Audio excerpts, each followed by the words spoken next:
বাঙালি খানায় সবাইকে স্বাগত জানাই।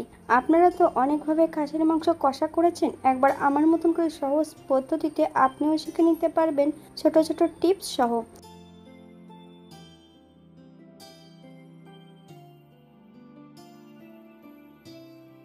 তবে এত কম তেল মশলা দিয়ে কীভাবে খাসির মাংস কষা করলাম, চলুন সেটা একবার দেখে নেওয়া যাক ভিডিওর মাধ্যমে। আশা করছি আজকের ভিডিওটি ভালো লাগবে। সকল বন্ধুদের কাছে অনুরোধ করছি সম্পূর্ণ ভিডিওটি দেখার।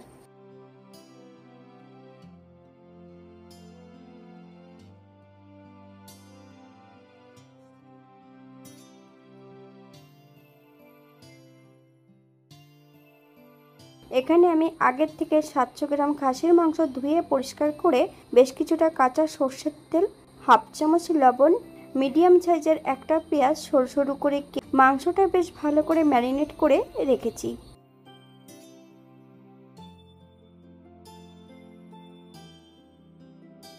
অপর দিক থেকে বেশ কিছুটা পেঁয়াজ আগের থেকে আমি ভেজে নিয়েছি।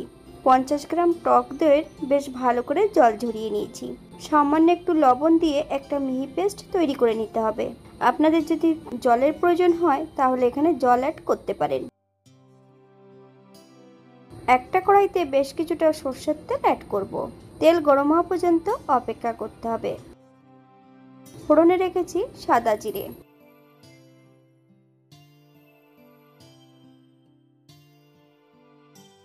ফোড়ন থেকে সুগন্ধ বেরোলে মিডিয়াম সাইজের দুটো পেঁয়াজ সরু সরু করে কেটে নিয়েছি। সম্পূর্ণ পেঁয়াজটা তেলের মধ্যে অ্যাড করতে হবে।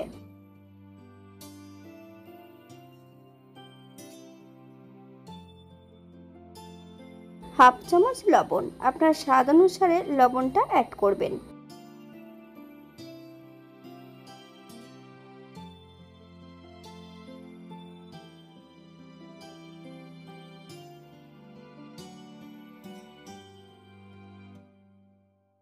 মিডিয়াম সাইজের একটা রসুন 80% বেটে নিয়েছি।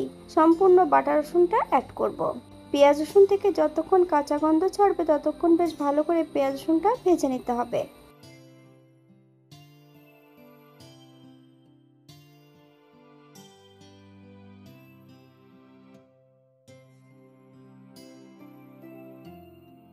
বেশ কিছুটা বাটা মশলা অ্যাড করব। জিরে ধনে বাটা 2 চামচ, 3 চামচ শুকনো লঙ্কা বাটা,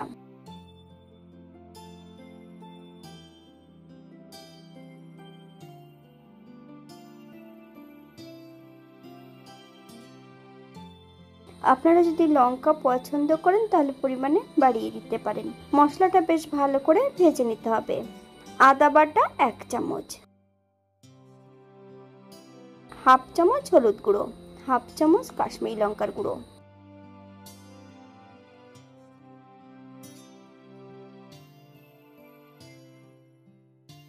মশলা ধোয়া বাটি থেকে বেশ কিছুটা জল অ্যাড করব। মশলা থেকে যতক্ষণ তেল না ছাড়ছে ততক্ষণ বেশ মশলাটা ভালো করে কষিয়ে নিতে হবে, অথবা মশলা থেকে যতক্ষণ তেল না ছাড়ছে ততক্ষণ বেশ মশলাটা ভালো করে কষিয়ে নিতে হবে।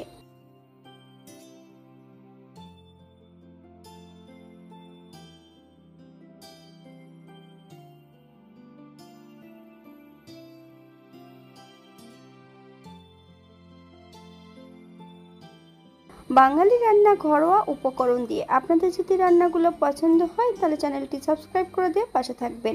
পাশে থাকা বেলটি বাজিয়ে দেবেন, নইলে নিত্য নতুন রান্নার নোটিফিকেশন পাবেন না।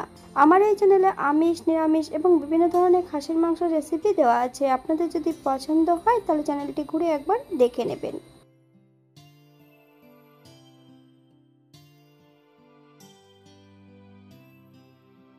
আমি মশলা কষাচ্ছি মিডিয়াম আঁচে। মশলা থেকে তেল ছেড়ে দিয়েছে। ম্যারিনেট করা সম্পূর্ণ মাংসগুলো অ্যাড করতে হবে। হাই ফ্লেমে বেশ কিছু সময় মাংসটা কষিয়ে নেব।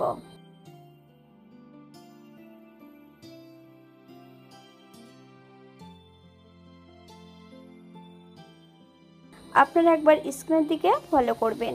তবে মাংসর মশলা যত কষানো ভালো হবে মাংসর স্বাদ কিন্তু দ্বিগুণ বেড়ে যাবে।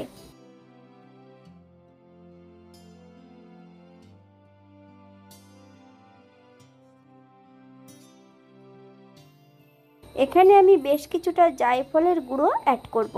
আপনারা যদি পছন্দ করেন তাহলে এখানে জয়িত্রী বা অন্য অন্য মশলা অ্যাড করতে পারেন।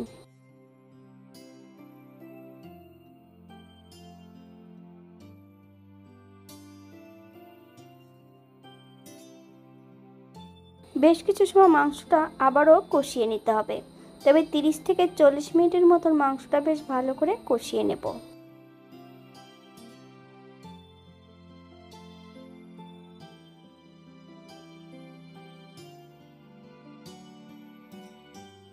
আমি কিন্তু মাংস অল্প করে একটু জল অ্যাড করেছিলাম অফ ক্যামেরায়।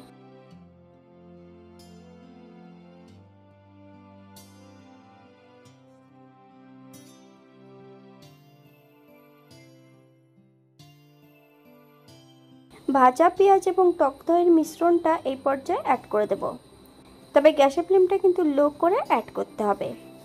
লো ফ্লেমে বেশ কিছু সময় রান্না করে নেব।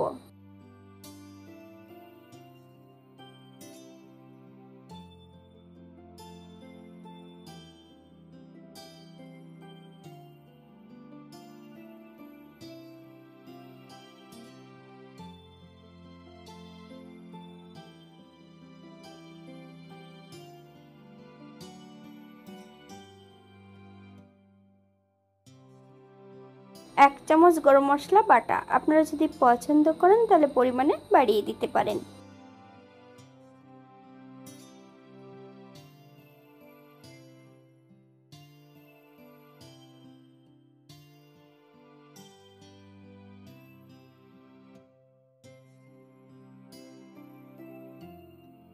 গ্যাসের ফ্লেমটা অফ করে দিয়ে 5 মিনিটের জন্য স্ট্যান্ডিং টাইম দেব, তারপর সার্ভ করব।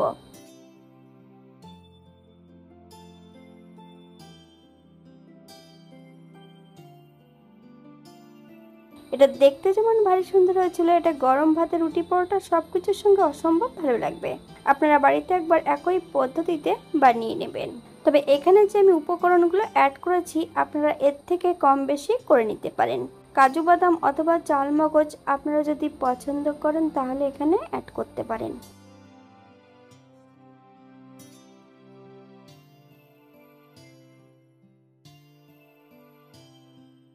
আজকের ভিডিওটি এই পর্যন্ত। সবাই সুস্থ থাকবেন, ভালো থাকবেন। অন্যদিন নতুন রেসিপি নিয়ে আপনাদের সামনে আবার আমি হাজির হব।